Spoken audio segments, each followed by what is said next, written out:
चक्षुरुन्मिलितं येन तस्मै श्रीगुरवे नमः। नमा ॐ विष्णुपादाय कृष्णपृष्ठाय भूतले श्रीमते भक्तिवेदान्त स्वामी इति नामिने। नमस्ते सारस्वती देवे गौरवाणी प्रचारिणे निर्विशेष शून्यवादी पाश्चात्यदेशतारिणे वाञ्छाकल्पतरुभ्यश्च कृपा सिन्धुभ्य एव च पतितानां पावनेभ्यो वैष्णवेभ्यो नमो नमः। जय श्री कृष्ण चैतन्य प्रभु नित्यानंद श्री अद्वैत गदाधार श्रीवासादि गौर भक्तवृंद। हरे कृष्णा कृष्णा कृष्णा हरे हरे, हरे Ram Ram Ram Hare Hare. Hare Krishna. So, thank you very much for joining today. And today Prabhu, can you give me permission to record also here?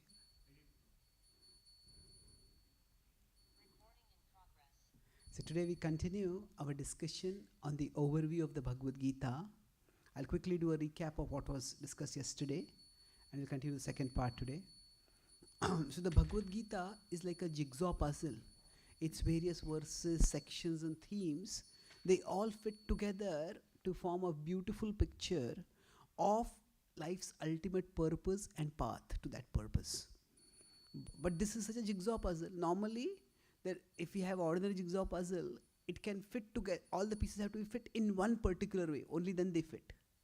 But the Gita jigsaw puzzle is such that the pieces can be fit together in different ways, and they all fit together. That is why that's how different acharyas have given different commentaries which come to the same conclusion.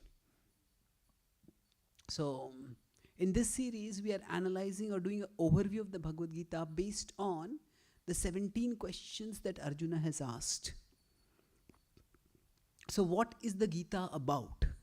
That can be understood by Arjuna's driving question. So what was the first question that Arjuna asked? Does anyone remember? Yeah, what is dharma? What is the right thing to do? So Arjuna was torn between two duties. His Kula Dharma, his duty to his dynasty, and his Kshatriya Dharma, his duty as a warrior. And Pruchhami Tvam Dharma Sammudha Chetaha. So Arjuna asks a universal question. And that reveals the universality of the message of the Gita. And Krishna also answers in universal terms by talking about how to know what our activity should be. We need to know our identity. And in that connection, he describes how we can act with detachment till we attain spiritual realization, spiritual perfection. So the second question that Arjuna asks is, what are the characteristics of a spiritually realized person? Because he's thinking, will such spiritual realized person fight? What do they do? So the Krishna answers that question. That's the second chapter. In the start of the third chapter, Arjuna again asks the question, okay, so what do you want me to do? Do you want me to fight or do you want me to renounce? So that is, we discussed, there's a conceptual confusion that Arjuna has. What that work and renunciation, how can the two be integrated?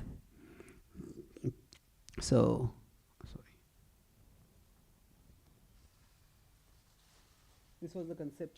This was the conceptual confusion that Arjuna had. His polar thinking was that either I have to work or I have to renounce the world. And Krishna's integrated solution was work with renunciation. And that's where we discussed this question, and this is where it stopped. So let's move on from here to the fourth question. The third question is asked in 3.1 and 2. And the fourth question comes up in 3.36. Now, in between this, what does Krishna do? Krishna explains how one can work with why one should do one's duty, why one should not renounce. He says, we have to maintain our body. We have to help in maintaining social order. We have to play our part in maintaining cosmic order. The basic theme that Krishna is pointing towards is that we belong to many units bigger than ourselves. And we may say, I am renouncing the world, but we still continue to belong to those units. Say, even if a person renounces the world, still they are a part of the universe. They are taking heat, light, air, water, food from the universe. And if we are taking something, we need to be contributing something. Krishna says, this is the cosmic cycle. Evam pravartatam chakram. Nanuvartayati haya. If we only take and we don't give, sustena eva saha. A person is engaging in a non-reciprocal relationship. That's like thievery. And then he brings to the point that how even I, when I descend to this world, although I belong beyond this world, when I descend to this world, I also do my duty. And therefore, everybody needs to play their part in the universe. And then when Arjuna, Krishna continues this thread of thought, at that time Arjuna asks a question. So I will share, we will recite the verses which are the questions. That way we will have some.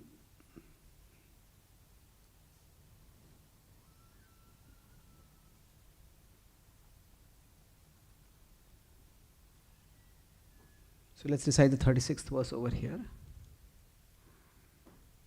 Is it not going down?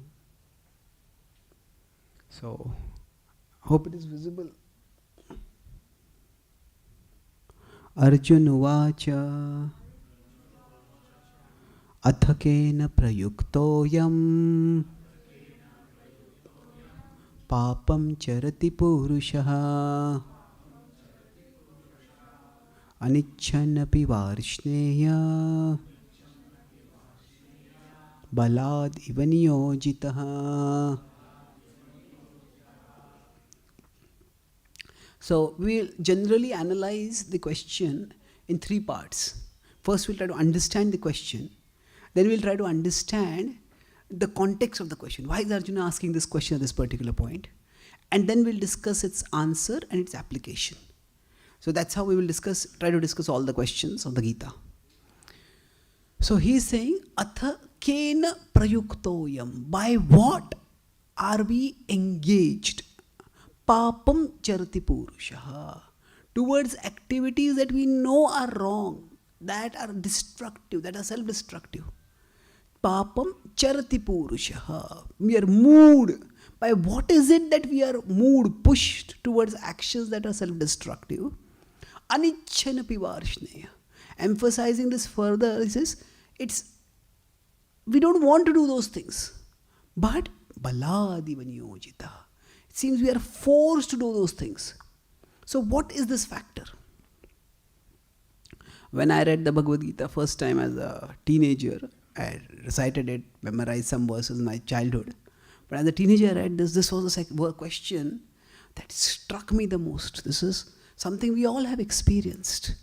That there are many things with which we have what we can call as a love-hate relationship. We hate that we do it, and yet we can't stop doing it. So it's ironic that sometimes we are mad for things that we don't even like. There are many things which we don't, I don't even like this, but I just pull toward doing it. So at the extreme, there is addiction that happens. But we may not be addicted clinically, but we all have these. So I found this question very relevant for all of us. Now, why is Arjuna asking this question? Because from Arjuna's perspective, is he impelled towards self-destruction?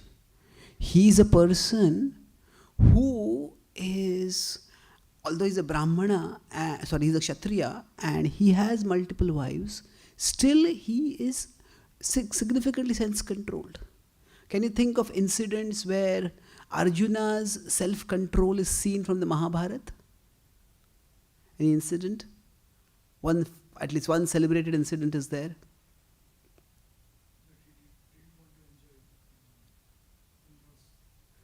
Yes. When he was in Swarga, Indra's Apsara, Urvashi, offered herself.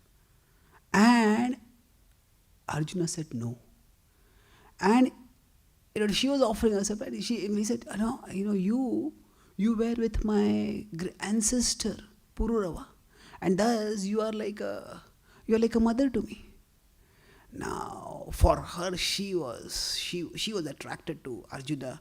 Arjuna was also, he was powerful, attractive, chivalrous, and she felt incensed. So he said, no, for us in heaven all these rules don't apply. Heaven is a different place. So she gave him a pathway. She gave him a justification for grabbing that opportunity to enjoy.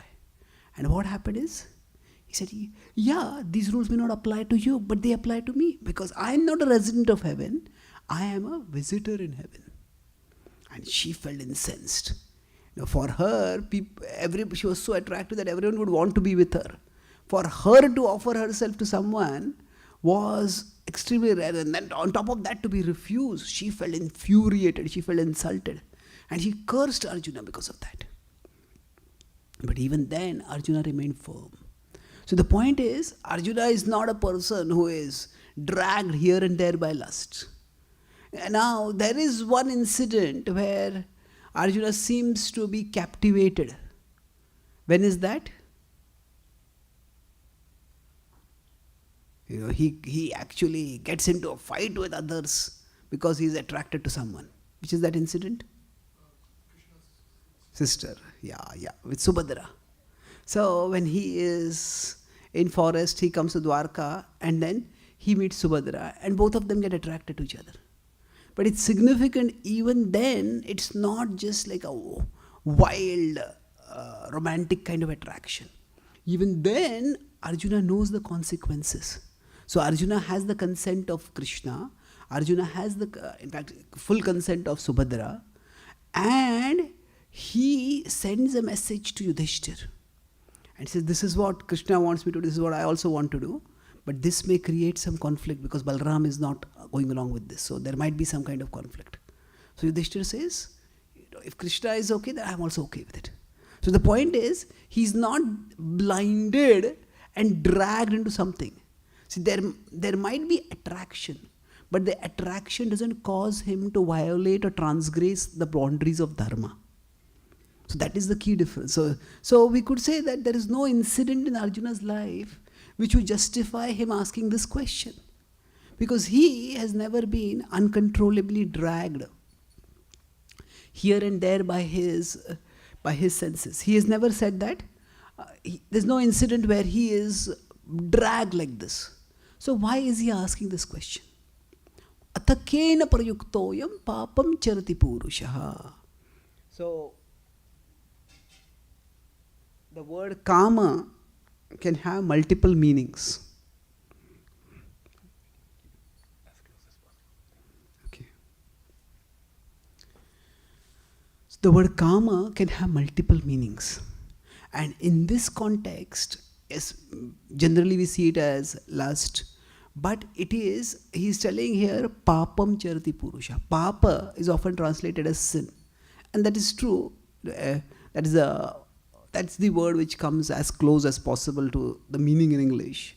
But basically, in this context, Arjuna is using the word papa to talk about that drive which deviates one from duty. So it is not just sensual attraction. So what is Arjuna talking about here? Krishna has told Arjuna that you should act dutifully. And he's given reasons, like I said, various reasons. Because we belong to society, we belong to cosmos.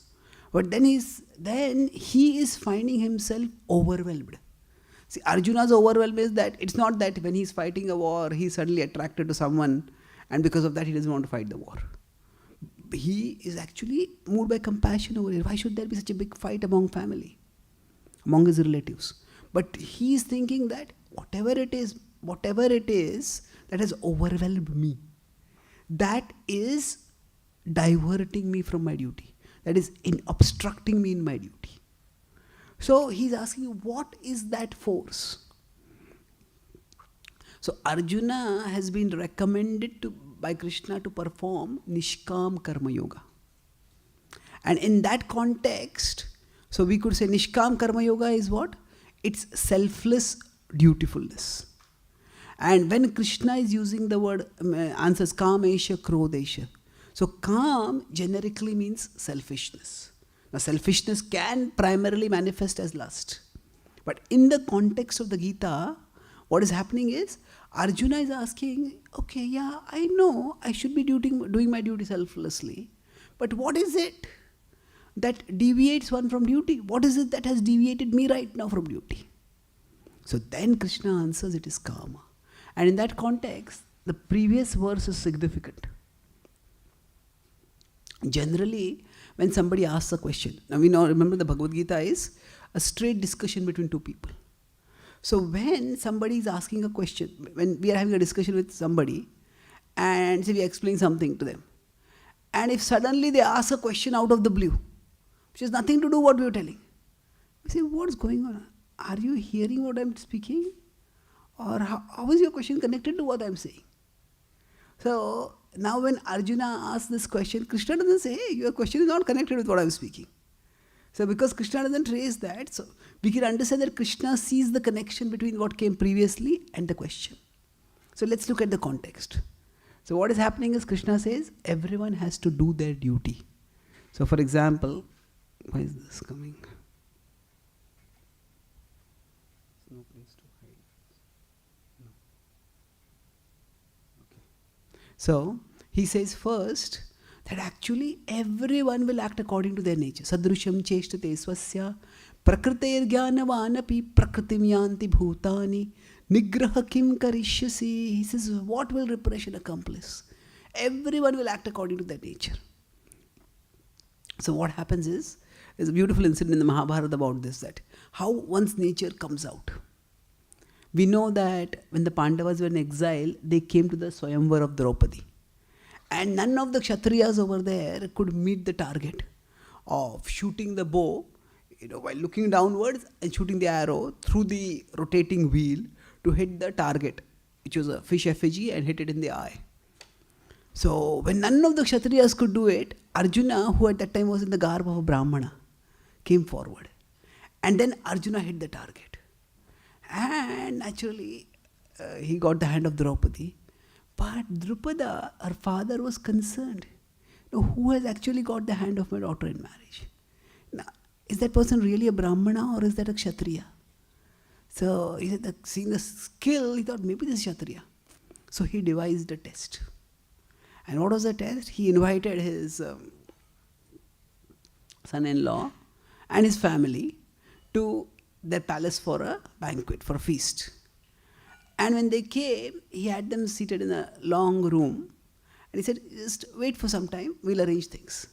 And they were seated on one side, and on the other side of the room, there's a table on which on one side were scriptures and rituals for performing yajna. Then next to it were weapons. Then next to it was plow and various farming equipment. And next to it were the tools of artisans. So what are these four things? Yes, the things which are typically used by the four classes. And then Drupada, along with his son Drishtadyumna, they both went out of the room, and through a discreet window, they were peering and watching. And the Pandavas sat down, they looked around in the room, and they saw. And all of them walked like one. And they went straight to where? Sorry? Yes, no prizes for winning the guess. Yes, they went to the weapons and they picked up the weapons and they started discussing, hey, this bow is just like that bow which we were having there. This sword, it looks high class. It's better than the sword that we used before. And they were immersed in a discussion about weapons. And Drishtadyumna and Drupada looked at each other and they started smiling. They are Kshatriyas. They are not Brahmanas. So, what happens is, this is what? Sadrusham cheshtate swasya prakriter jnanavanapi. Although the Pandavas knew that we are in the garb of Brahmanas over here. But when they saw those weapons and nobody else, they just started talking about the weapons. So everybody has their everybody acts according to their nature. Now, a corollary principle of this could be that when we act, we can actually consider what we can note consciously, what we notice automatically. Whenever we go to a particular place, some people may just notice the aesthetic design of the place. Some people may notice the financial value of the place. Some people may, that everybody may notice, but some people may especially start calculating it. Some people may notice, okay, if this is the place, are there some books to read? Are there some things to buy? So everybody, we may not be able to exactly categorize our interest in the 4 varnas, but at least what our natural interests are, we can understand if we focus on noticing consciously what we note automatically. So here what Krishna is saying is that everybody acts according to their nature. And then he says that while we act according to our nature, then also we may be diverted. See, just because something is natural doesn't mean we will always feel comfortable doing it. There is fickleness within us. So just because somebody, say, is intellectual, does that mean that they will always like to read, always like to teach, always like to study? Not necessarily. Because there is fickleness within us. There's a famous author, he has written many books, so he was asked, you have written so many books, you must find writing very easy, isn't it? He said, yeah. He says, writing is the easiest thing in the world. All you have to do is sit in front of a laptop and glare at the screen till drops of blood form on your forehead. What he meant is that sometimes you just don't get ideas. You just have what is called a writer's block. So even the things we naturally like to do, we won't like them always. And that's what Krishna is saying in the next verse. Ragadvesha vimuktaistu.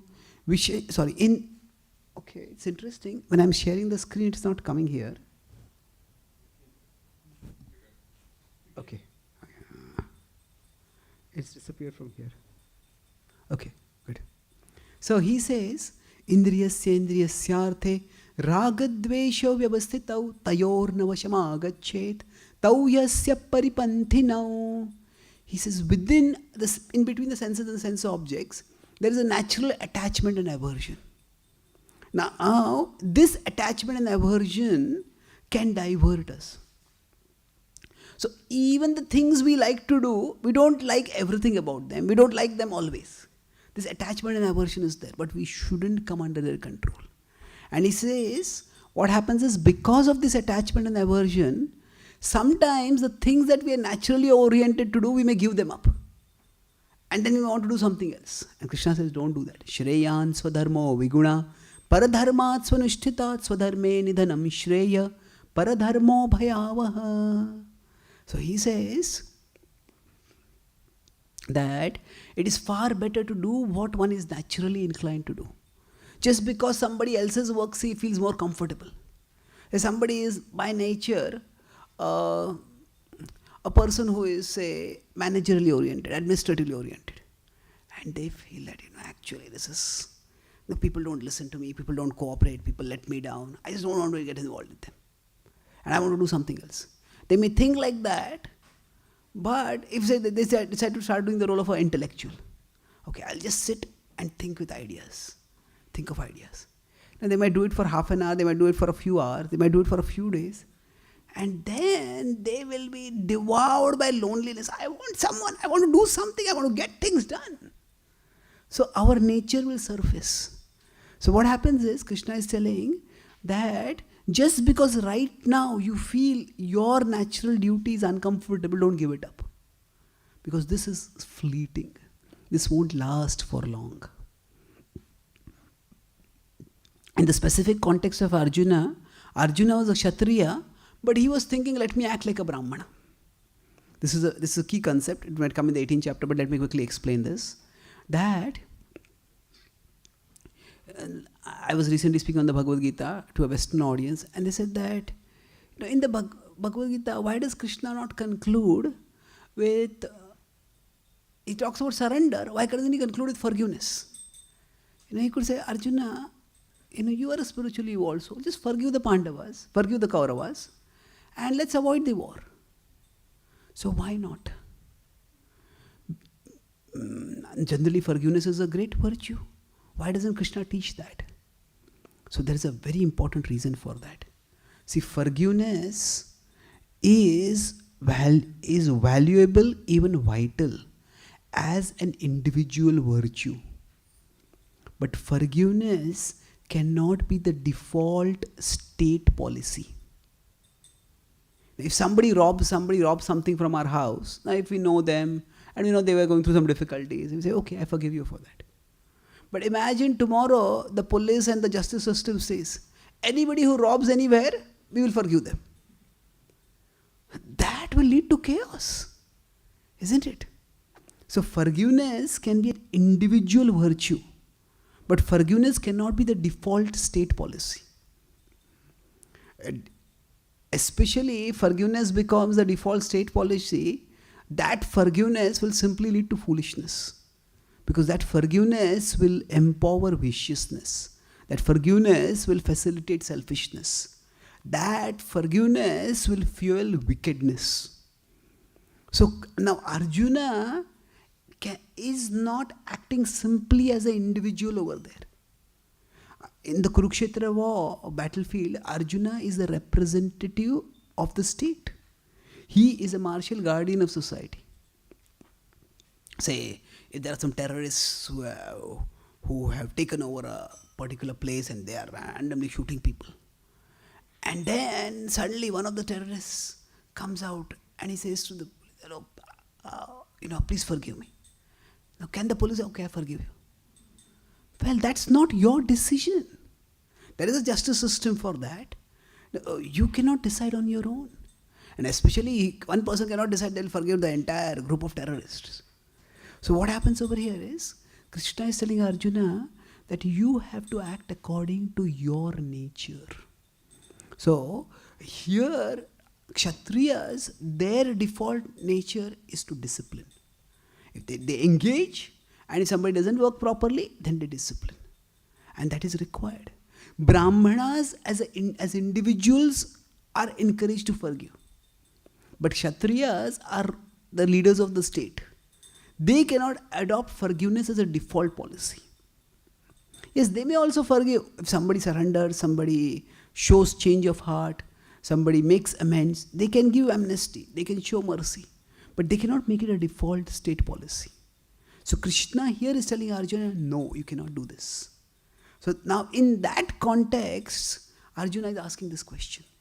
So his question, in this case, his lust is not sexual lust towards anybody who belongs on the opposite side of the party. Sometimes there are romantic movies of two clans of families who are fighting against each other, and there is a hero, the hero is from this side and the heroine is from that side, and then like Romeo and Juliet, star-crossed lovers are there. There are so many stories like that. Now when Arjuna is talking about Kama over here, there is no one on the Kaurava side to whom Arjuna is attracted. The Kama which he is talking about is his self-interest. He is putting his concern for Bhishma and Drona and his relatives above his duty to the state, duty to the country, duty to humanity, human society at large. So that is the selfishness he's been talking about over here. So now in the answer that Krishna gives, what does he say?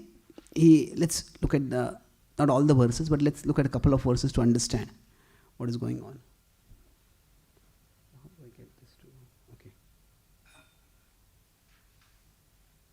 Yeah. So first he says that kamesha krodesha rajoguna samudbhavaha. He says it is kama, it goes into krodha. Now in the case of Arjuna, what is the krodha? Krodha is, why do I have to be here? Why do I have to fight this war? I'll just quit and go away. So he says, no, you cannot do that. This is rajoguna and it will go down to tamoguna. And it will make you irresponsible. And remember, this is the enemy. This is the enemy that is sabotaging you from within. This is the enemy. Say Krishna and Arjuna are on a battlefield. Arjuna is not pointing, there is Karna, there is Duryodhana, there is Dushasana, they are your enemies. No. This is the enemy that is inside you and that is sabotaging you. And then Krishna describes how to overcome this enemy. And how to overcome this enemy, he talks about two main things.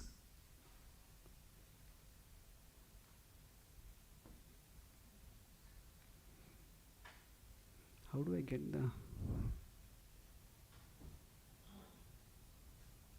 How do I stop the screen share?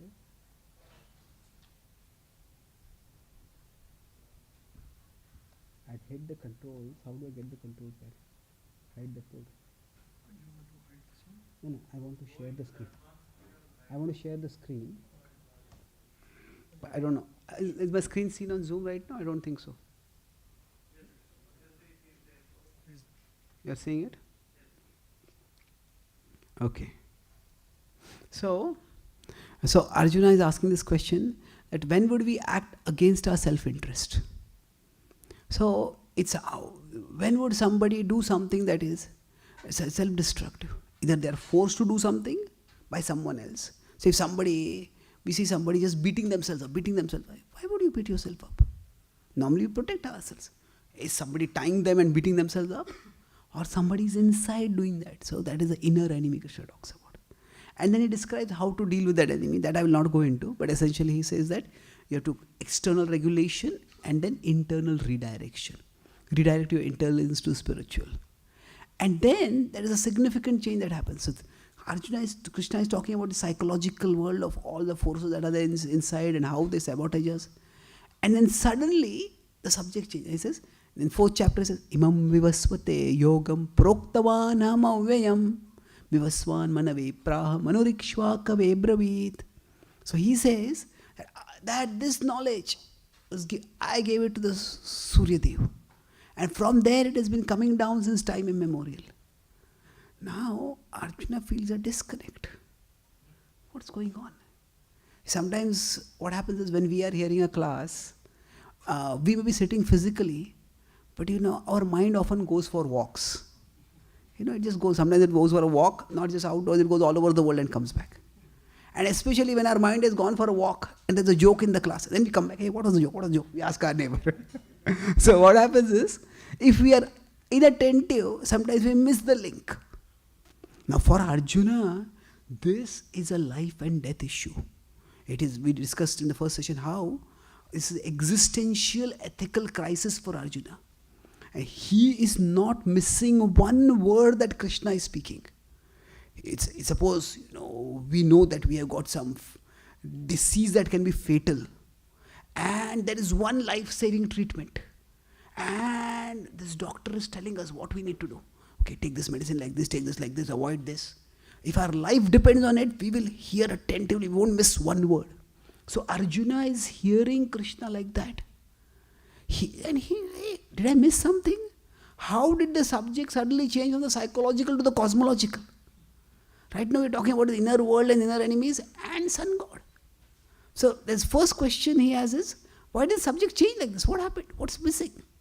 And then he gets another question, that Krishna is saying that I spoke to the sun god.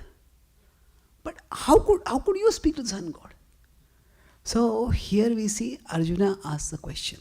This is which question? How many questions have we completed till now? Yes. 2nd chapter 2 questions, 3rd chapter 2 questions. So now this is the 5th question. So let's see, there's a lot we can understand about Arjuna from the question that he asks also.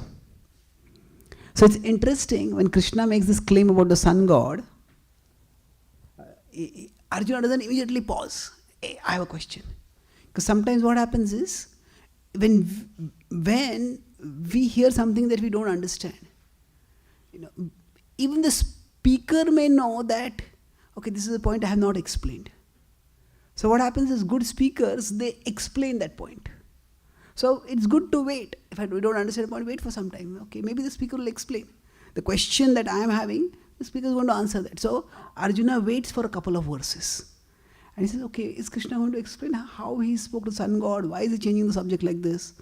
But then Krishna goes on and he says, in this way this knowledge was coming in parampara and that knowledge was lost. And now that knowledge I am going to give to you. And then he starts to give the knowledge. Hey Krishna, wait a minute, Krishna, don't get into the technicalities of this knowledge first. I have a bigger question. So I have a question about the context. And then Arjuna asked this question. So Arjun uvacha aparam bhavato janma param janma vivasvataha kathametad vijaniyam tvamadau proktavaniti. So he says, it's interesting, Arjuna asks a logical objection, makes a logical objection over here. He says that your birth is recent. Suryadev, the sun god, was long ago. So, param janma, aparam and param, this is opposite. So, you are junior, he is senior. You are younger, he is older. So, kathametad vijaniyam tamadav proktamaniti. How can I understand that you spoke to him? So, this verse actually embodies, this question of Arjuna embodies an ideal blend of respectfulness and inquisitiveness. Sometimes we think that these two can go opposite, like a pendulum. If I am respectful to someone, I can't ask them any questions. Or if I ask questions, sometimes some people ask questions in a way that, you are wrong and I'm going to prove that you are wrong. Once I was in the early days of Krishna consciousness, maybe as 2-3 years, as in Pune, and we were doing the Discover Yourself course. So there were 6 different speakers who were giving the 6 sessions. So there was one person who asked a question, and he was quite argumentative. So at that time, many of the devotees, if somebody would ask difficult questions, they would come to me, and they would, and how do you answer this question? So the first day, the speaker was there, he came and talked with me. Second day, the speaker gave same question. Third day, same question. Fourth day, same question. Fifth day, same question. Sixth day, I was giving the class. And then he asked me the same question. Then I answered the question, and then I asked a question. He says, you have been asking the same question to all the 6 speakers today. So is it that you are not satisfied by the answer? He says, no. I just wanted to compare how much which speaker knows.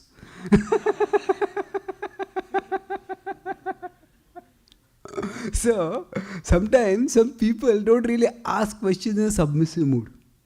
So sometimes, what are the questions? Inquisitiveness and respectfulness may not always go together. But here Arjuna is embodying how both of them can go together. He is not just accepting on blind faith. Krishna speaks, Krishna says, I spoke to sun god, he must have spoken it. No. But he's not saying, hey Krishna, you are bluffing. That's impossible. Who do you think you're speaking to? Do you think I'm dumb? That I can accept any nonsense that you speak? No. His mood is, this doesn't make sense. But katham etad vijaniyam. How am I to understand? Not that you are making unbelievable claims, that you are fibbing. No. He says, this doesn't make sense to me. So how am I to understand? So sometimes people say that if you have to have faith, then you have to give up your rational faculty. Faith and reason can't go together. But no, even in books which talk about faith, in this chapter Krishna will talk about Shraddha quite a bit in the 4th later. But faith also involves reason. Because when we have to have faith, it's not irrational. There's a rational basis. Of course, faith goes beyond reason. But here, Arjuna is demonstrating that respectfulness. Now, then Krishna answers the question.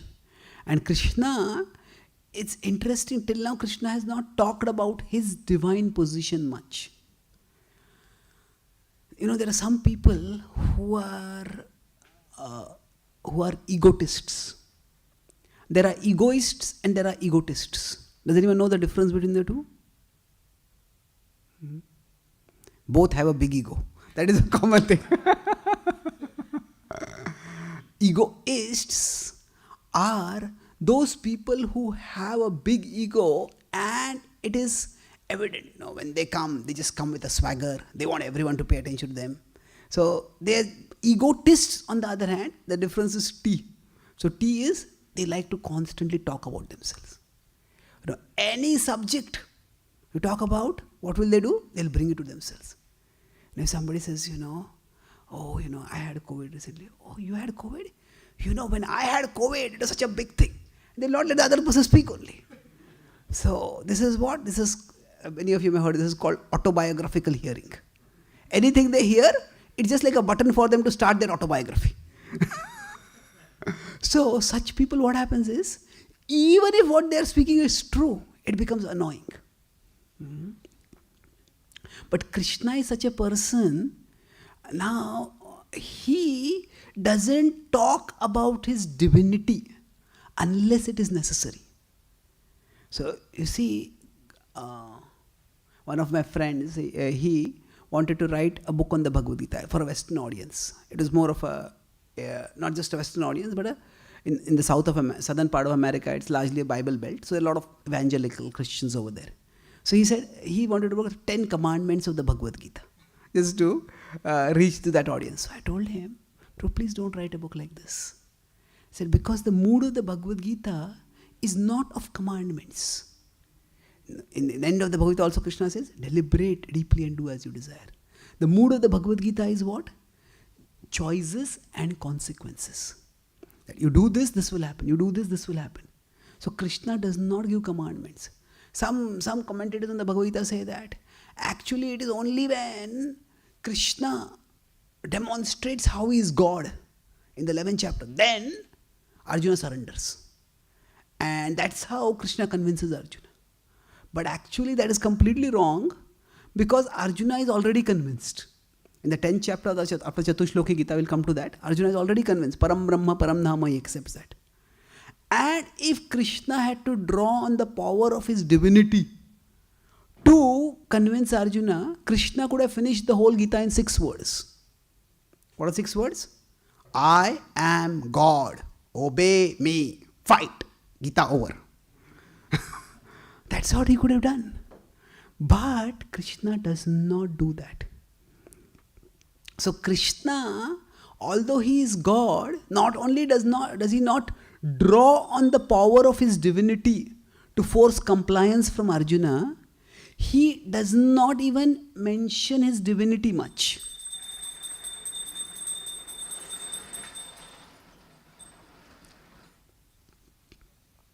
He does not even mention his divinity much. Till now, he has mentioned his divinity occasionally. But that is only to illustrate the point. That is not, I am God, you have to obey me. So he has mentioned it in 2.61 when he says those who are sense controlled, they control their senses and fix their consciousness on me. Because that is the way to control the senses. Then like earlier, 3rd chapter he says, even I, although I am divine, I descend to this world and I do duty. That the emphasis is not that I am God, that even God is doing his duty, so why should human beings not do their duty? So Krishna is not focusing on his divinity. That's why Krishna is not in any way doing what we could call as autobiographical hearing. Anything, oh, I am God, I am God. I am God, don't forget I am God. Like some people, what they do is, whenever they are speaking, if they are very proud of their position, they will just say, as the CEO of this company, I have so much experience. And as a person who has traveled across the world, I have this experience. Now, sometimes that may be reasonable, if they are making some valid point from that. But otherwise, some people constantly keep reminding others, you know how important I am, don't forget that. Among all the information that I am telling you, the most important is how important I am. So, Krishna doesn't do like that at all in the Gita. But here, specifically, when Arjuna asks the question, how could you have spoken to the Sun God? Then Krishna has no option. So then Krishna describes his divine position. And then he says, both of us have been through many lives, but I remember all of them. Why? Because I don't change my body. I am God. And I descend again and again to this world. And then he talks about how he establishes dharma. And then, so from 4.5, where Krishna answers Arjuna's question, he goes on till how it is he who has established varnashram, it is how he reciprocates with everyone.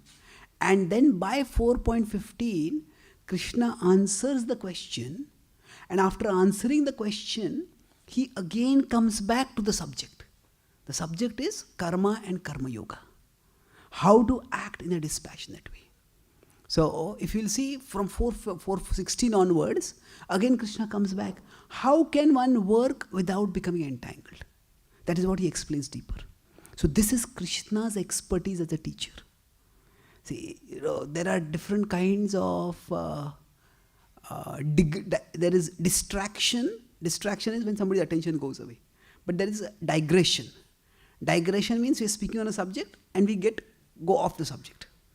So now digressions can happen because of many reasons. Sometimes the speaker only forgets what they are speaking about. They're speaking something and they get lost. And then that's a digression. So, but the second is that sometimes the speaker is speaking in a structured way, but the audience asks a question. And the question is tangential. The question is not directly relevant to the point of the discussion. Then what happens is, the speaker has a choice. Should I answer the question or not answer the question? And sometimes when the speaker answers the question, there's a digression because of that. And when there's a digression, sometimes they can get lost. Okay, what was I speaking? And how do I connect what I was speaking with how I was answering the question? But sometimes they may say, I don't want to answer the question. So we'll have questions at the end. I was in New Zealand and I was giving a talk for the Kiwi students. Well, I hope I'm not doing what I was saying, dropping names over here or dropping things. I was just making a point, hopefully. So anyway, so the point is that, so I was giving a talk to mostly Kiwi people, and then somebody raised a hand. And then I was about to say that, can we have questions at the end?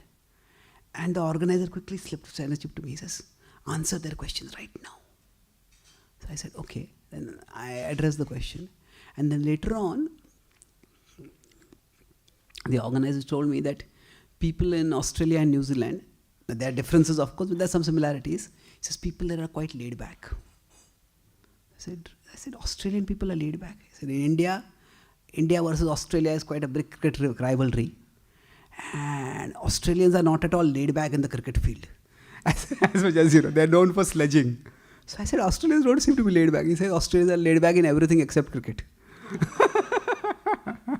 Now, I don't want to stereotype an entire nation.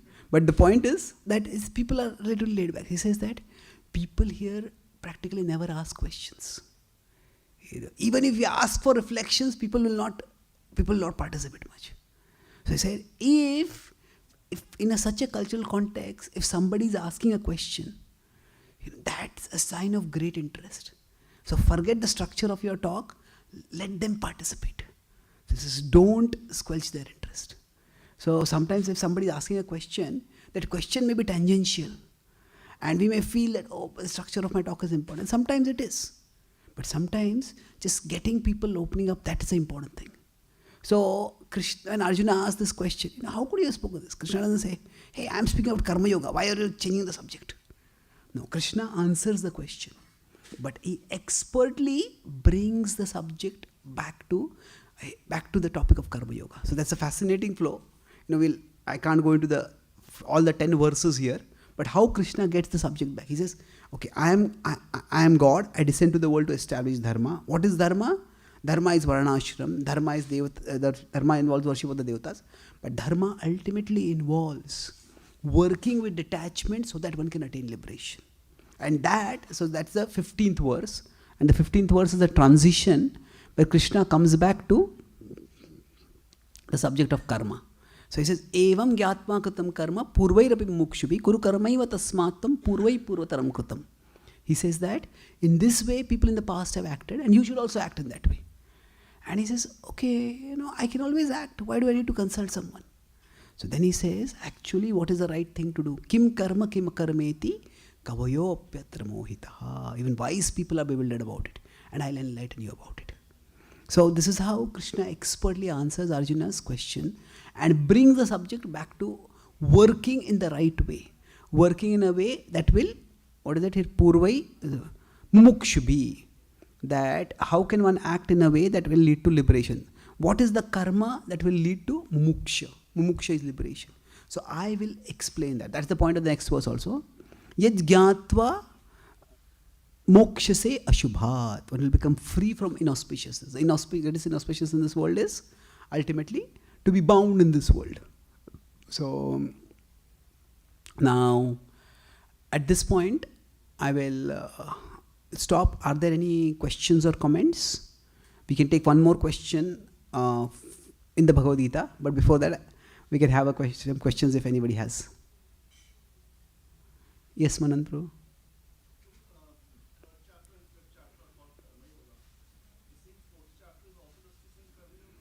Okay, good question. Is the fourth chapter also Karma Yoga?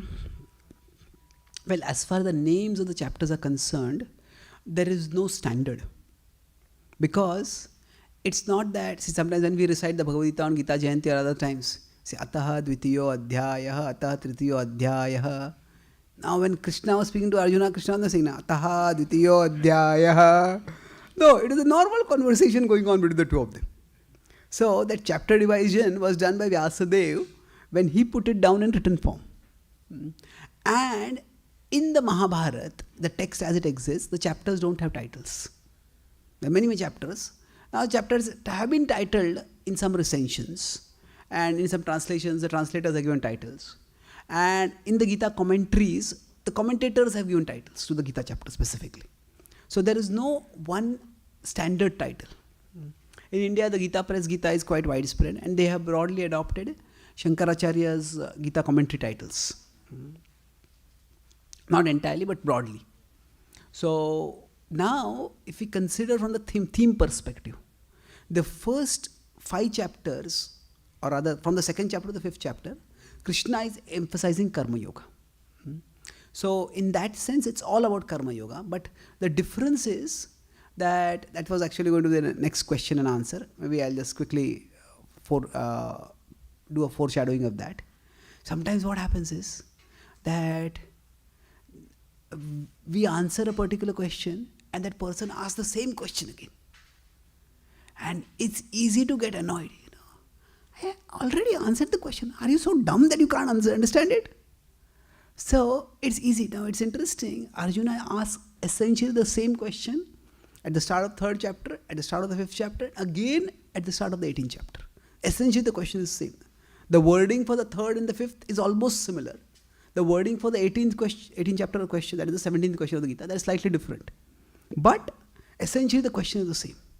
But what Arjuna does is, what Krishna does is, he doesn't get annoyed. He just takes the analysis either deeper or from a different perspective. So when we answer questions, if we just give one short answer, that answer may click or may not click with people. But we answer from multiple perspectives, at multiple levels. Then some level, some perspective clicks. Oh, this makes sense to me. So Krishna is adopting this multi-level, multi-perspective approach. What is the difference between level and perspective? Level means, you could have we could address an issue at a sociological level. We could address a psychological level. We could address at a level at a spiritual level. So that's like multi-levels. So level generally conveys a hierarchy. From this level, this level, this level. So like a building has maybe 5 levels, 10 levels, like levels are there. But perspective means from where we are looking. So okay, what is the perspective from the left? What is the perspective from the right? What is the perspective from the top? So from multiple perspectives. So Krishna does both in answering Arjuna's questions. So in the 3rd chapter to the 5th chapter, Krishna takes the analysis deeper in answering the question. And in the 18th chapter, Krishna takes a different perspective. So the perspective Krishna takes in the 18th chapter is based on the modes, the 3 modes. Now Krishna has talked about the modes throughout the Gita, but in the 18th chapter, when he answers the question, he has elaborately discussed the modes in the 14th chapter, in the 17th chapter. So the entire answer to Arjuna's question is based on the modes. But in the 3rd and the 5th chapter, what happens? That 3rd chapter, he's just systematizing what he has spoken in the second chapter. Arjuna is confused about that. So he says there are two levels. There's karma yogena sankhya, jnana yogena sankhyanam, karma yogena yoginam. Lokesme vidanishta pura prokta mayanaga. There are two levels. There are people who renounce the world and there are people who act in the world. And he says both are good, but acting in the world is better. Acting in the world in the mode of renunciation. So if you want to analyze this a little bit, see, it's like Arjuna is thinking of two levels, working or renouncing. That's two levels, working or renouncing. And he is thinking implicitly renouncing is better. Because renouncing is disentangling, it's more conducive to liberating. And Krishna says, no, it's not that simple. He says that working can be at two levels, renouncing can also be at two levels. What do you mean? You can work selfishly, we can work selflessly. And then, now I better put it like this because they're not necessarily hierarchical. So we can work selfishly or we can work selflessly. And we can renounce artificially or we can renounce naturally. Renounce artificially means renounce as a pretense, as a show, while not having renunciation internally. And then what becomes a little confusing is, how do these four levels interact with each other? So working selfishly, working selflessly, renouncing artificially and renouncing naturally. So what is the hierarchy among them? So what Krishna says is, actually renouncing artificially is the worst. Then he says, even working selfishly is better than renouncing artificially. Then there's a subtle tension in the Gita that which is better, renouncing naturally or working selflessly? Well, it's not that simple. It is true, but what happens is, Krishna says that this working selflessly can, in principle, renouncing naturally is good. Is good ultimately, but immediately working selflessly is better for you. And then that's why after the 5th chapter comes the 6th chapter. And in the 6th chapter, Krishna does talk about renouncing the world. Shuchau deshe pratishtapya sthiramasanam atmana. So he doesn't rule out renunciation. But he says, it's like he says later. So he says, and Krishna also talks about working selflessly. Working selflessly in karma yoga and working selflessly in bhakti yoga. And working selflessly in bhakti yoga is even better than renouncing naturally, if it is without bhakti. So tomorrow I will draw all these levels and bring it, because this was going to come actually in the 18th chapter when I was going to answer the question. But the point I'm making in answer to your question is that in the 3rd chapter, Krishna introduces various levels. You can say probably the 4 levels, that working selfishly, working selflessly, renouncing artificially, renouncing naturally. And then at least at this stage he says, working selflessly is better than renouncing artificially. That's clear in the 3rd chapter. Now, in the 4th chapter, Krishna gives knowledge of how working selflessly disentangles. So in the 3rd chapter, Krishna has talked about why we need to work, because we belong to a whole bigger than ourselves. And we can't just walk out of it. But he has not really explained how working selflessly disentangles. Or what is it that prevents entanglement. So that is the knowledge that he gives in the 4th chapter. So although it is jnana, the jnana in the 4th chapter is not exactly about the jnana of the impersonalists.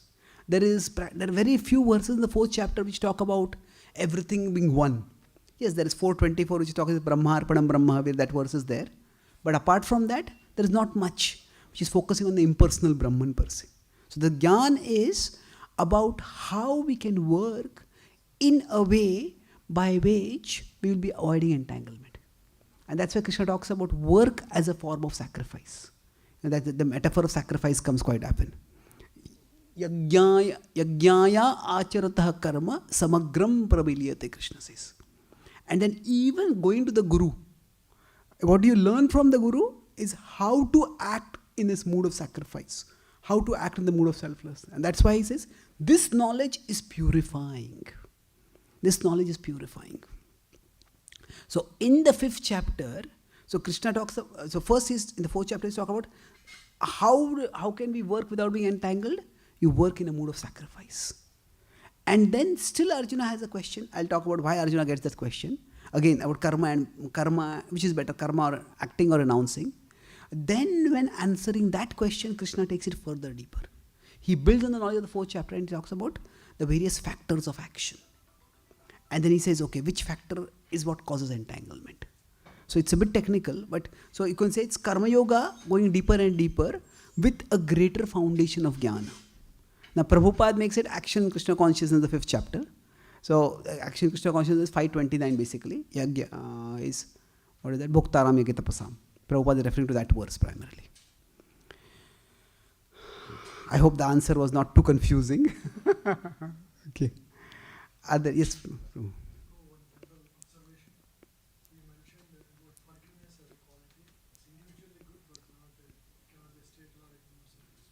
Yeah, not a default state policy. Even the state can forgive, but the state cannot make that as a default policy. So can we say the same thing about non-violence of Mahatma Gandhi? Okay, can we say the same thing about the non-violence of Mahatma Gandhi?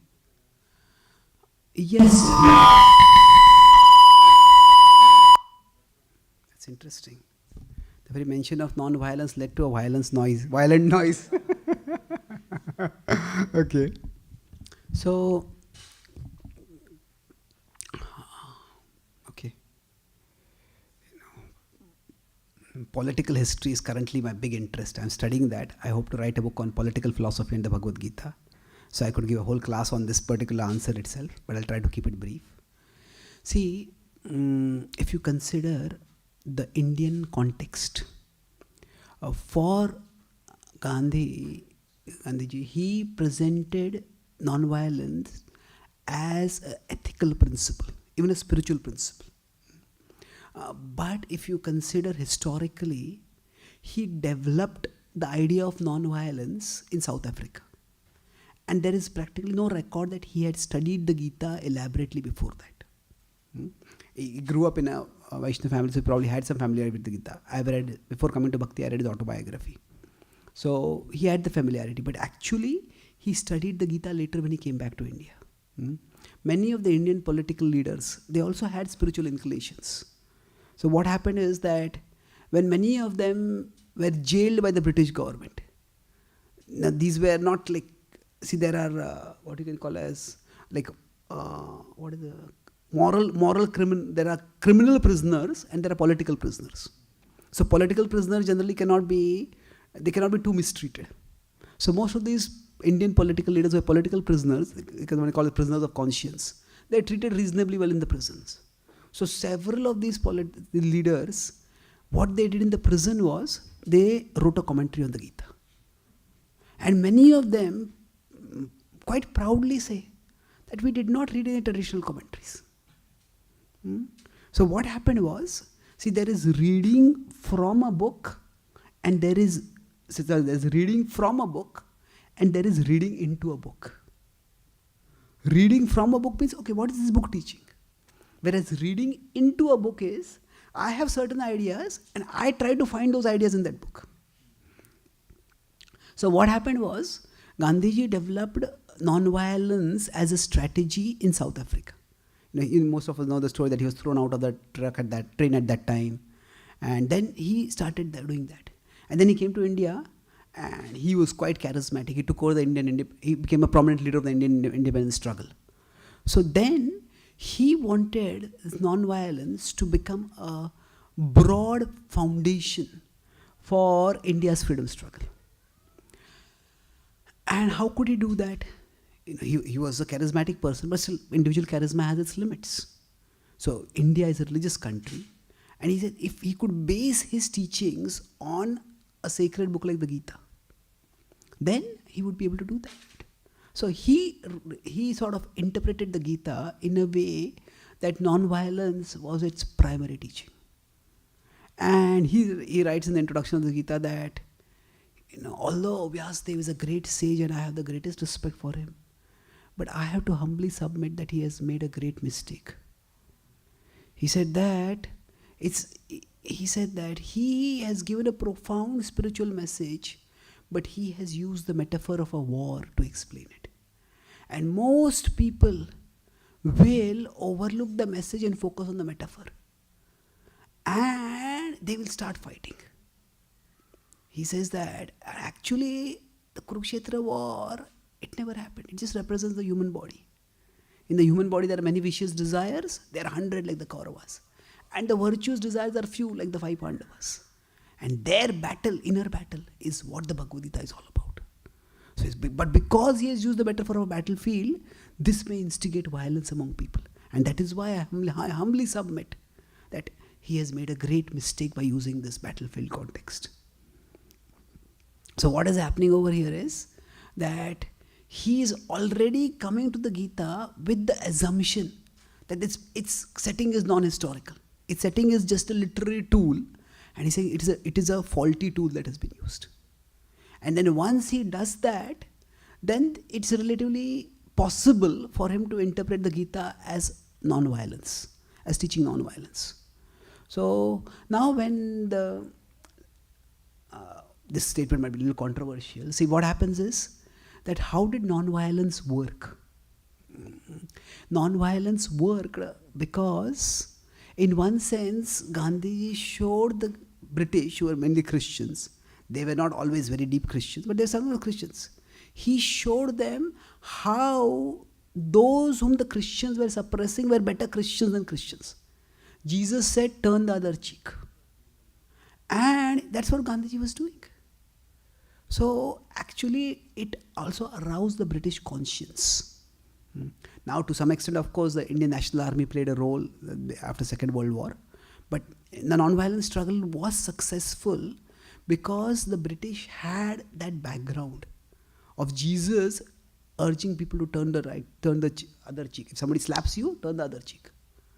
But that same non-violence, when Gandhiji used it again when Muslims were rioting, the Muslims didn't care. If he said that I will fast to death, the British would actually come and request him, we'll do some reforms, you don't fast to death. Because whatever the faults of the British were, they had some conscience. But when the Muslims were doing riots, they said, you'll fast to death, you fast, we don't care. So in that case, when the Hindu-Muslim riots were going on, Gandhiji's fasting and his non-violence didn't help. So non-violence worked. So why I gave all this history is that he first evolved non-violence not based on the Gita, but based on his experience. And second, for him non-violence worked in a particular historical context. But it would not have worked everywhere. So it is remarkable that through non-violence India could gain, at least we don't know how much percentage non-violence played a role, but it did play a significant role. And in a world where weapons are easily available and people resort to violence, it is good that non-violence also be used. So our concerns are threefold with that. So if generally, we also recognize that if conflicts can be resolved non-violently, that is good. That's good. But our concerns are threefold. First is that non-violence is not the central teaching of the Gita. It is, Krishna mentions ahimsa on a few places, but it is by no means the central teaching of the Gita. The Gita is not a book of non-violence. The Gita is not a book of violence. The Gita is a book of transcendence. So that's the first concern. Second is that in trying to teach non-violence, the Gita's historical setting is made metaphorical. And that is actually, it does disservice to the Gita, a serious disservice to the Gita. And the third is that, what I started by talking about, it is not a practical principle for a state's organization. For a state's organization, it's not a practical principle. In fact, if we literally apply that, should a country not have armies to defend itself? No, in fact, he said to the Jews in the Second World War, to whatever extent it was known that the Jews were being persecuted by the Nazis. So he said that, don't resist them at all. Just offer yourself to them. If they kill you, let them kill you. Eventually their heart's compassion will awaken. And when their heart's compassion is awakened, that will lead to transformation. And he is now, the Jews were sensible enough to not accept that. Of course, they didn't have weapons to do anything much about it at that time. But even when India was being partitioned, and there were riots against Hindus in Pakistan, or what became Pakistan afterwards, that was Gandhi's advice. Even Muslims try to kill you, just let them do what they want to do. Now, this is not advice that is realistic. A society requires Kshatriyas. So, violence is never the ultimate answer. But violence is sometimes the first and essential step to stop non-violence. So stop violence. So it's like, say, India, Pakistan had several wars initially.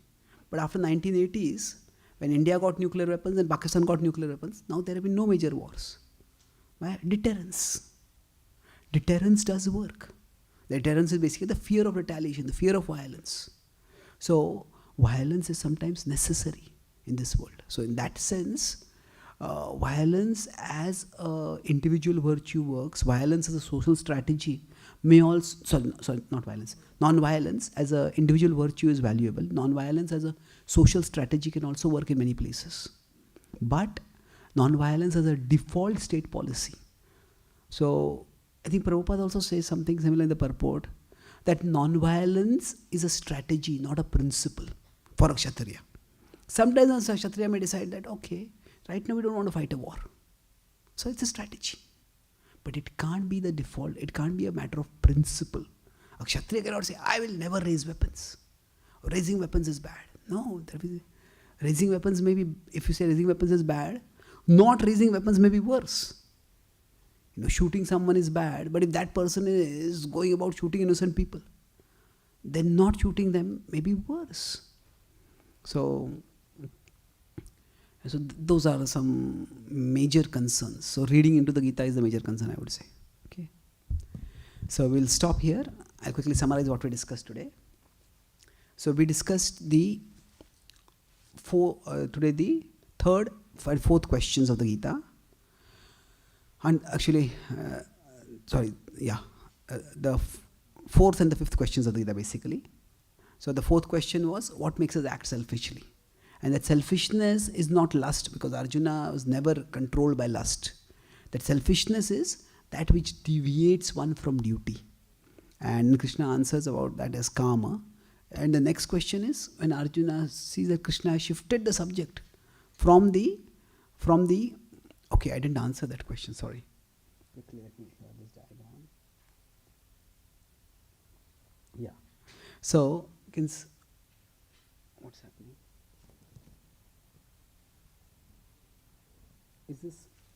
Why is the screen not changing? Okay, I'll answer this question.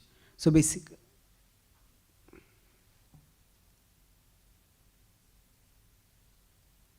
okay, nothing is coming still. That's strange. I'll figure this out tomorrow. Anyway, so when Krishna asks the question about the cosmological, Krishna starts speaking about the cosmological from the psychological. At that time, Arjuna interrupts. And Arjuna's question is a good example of both being submissive and inquisitive. Be respectful at the same time, also inquisitive, rigorously inquisitive. And then Krishna is not an egoist or an egotist. Krishna is not constantly talking about his position. What Krishna is doing is, even when Arjuna asks a question about his position, Krishna answers that briefly and comes back to the point. The point is, work unselfishly, work selflessly. And the third, fourth, fifth chapters are based on a similar theme, but Krishna is going deeper and deeper. Third chapter talks simply about working selflessly, working because we are a part of some whole bigger than ourselves. Then fourth chapter talks about how when we work in a mode of sacrifice, we are not entangled. And the fifth chapter will talk about how when we work, there are multiple factors involved, and that's how we can stay free from bondage. That we will discuss in our next session. And we also discuss these 4 levels: working selfishly, working selflessly, renouncing artificially, and renouncing naturally. So these are the multiple levels. Where Arjuna is thinking only of 2 levels, Krishna introduced multiple levels. And that's what makes the decision subtle and somewhat complicated. So how Krishna resolves this discussion, resolves this issue in the 5th chapter, we'll discuss in tomorrow's session. Thank you very much. Srimad Bhagavad-Gita ki, Srila Prabhupada ki, Gaura Bhakta Vrinda ki.